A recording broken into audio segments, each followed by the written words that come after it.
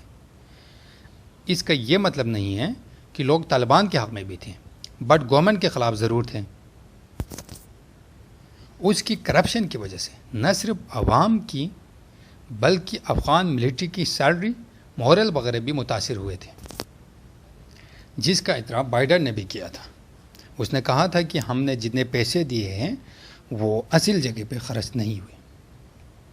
اس کے علاوہ افغان آرمی میں سب سے بڑا ایشو نیپوٹزم اور فیوریٹزم کا تھا۔ فیوریٹزم اور نیپوٹزم بہت زیادہ تھے۔ یہی وجہ تھی کہ سولجرز اور ادارے جو سیکیورٹی ادارے ہیں حکومت سے زیادہ حکومت کے اندر موجود لوگوں سے وفاداریاں نبھاتے تھے۔ وہ ایز اے ہول گورنمنٹ کام نہیں کر رہے تھے، وہ حکومت میں موجود اپنے چند آقاؤں کو نواز رہے تھے، ان کے لیے کام کر رہے تھے، ان کی مفاد کا تحفظ کر رہے تھے۔ بعد میں یہ سارے فیکٹر جا کے افغان فورسز کے لو مورل کا باعث بنے۔ افغان فورسز کے لو مورل کی وجہ سے طالبان کو اتنی جلدی کامیابی ملی جس کا انہوں نے سوچا بھی نہیں تھا۔ بٹ سوال اٹھتا ہے کہ افغان فورسز کے حوصلے اتنے پست کیوں ہوئے؟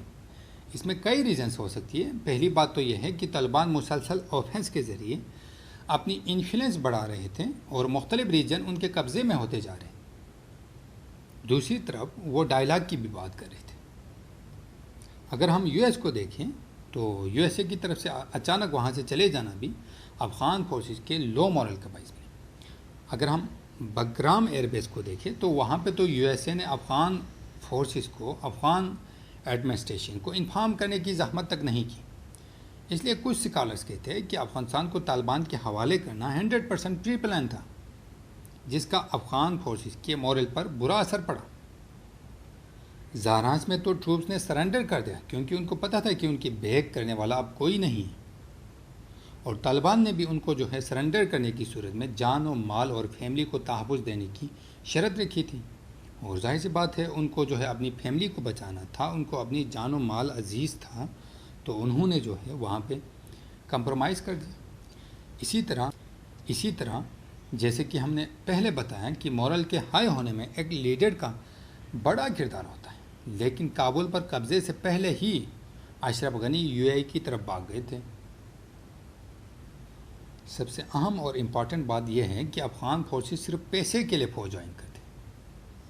آپ دیکھیں تو وہ صرف روزگار کے لیے، امپلائمنٹ کے لیے فوج جوائن کرتے، جبکہ اس کے مقابلے میں اس کے برعکس طالبان کے حوصلے بہت مضبوط ثابت ہوئے کیونکہ وہ ریلیجیسلی موٹیویٹڈ ہے۔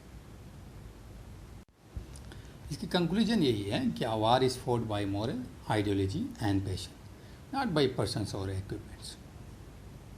دوسری بات، effective, dedicated, motivated, decisive leadership اور guarantee for a stable government. لیکن افغان کے جو کیسز میں ہمیں نظر نہیں آئے، سب سے امپورٹنٹ بات یہ ہے کہ کابل کا اتنی جلدی طالبان کے ہاتھ لگ جانا کئی سوال سے ہوتا ہے۔ یو ایس کے 20 سالہ قیام پر، ان کی ٹریننگ پر، ان کی ایکوپمنٹس پر اور ان کی intelligent information per, whether it is accidental اور پری پلان۔ یہ تھے کچھ عام انالیسس افغان ایشو سے ریلیٹڈ کرنٹ افیئرس پر۔ اس کے نوٹ بھی آپ کو ملے گا، لنک ڈسکرپشن میں موجود ہیں۔ اس چینل کو ہم نے جو ہے صرف کرنٹ افیئرس کے لیے ڈیزائن کیا ہے اور سی ایس ایس سے ریلیٹڈ، پی ایم ایس سے ریلیٹڈ لیکچرس کے لیے، سو پلیز جو ہے اس کو ضرور سبسکرائب کیجیے گا، آپ کو جو ہے اہم نوٹس ملتے رہیں گے اس پہ۔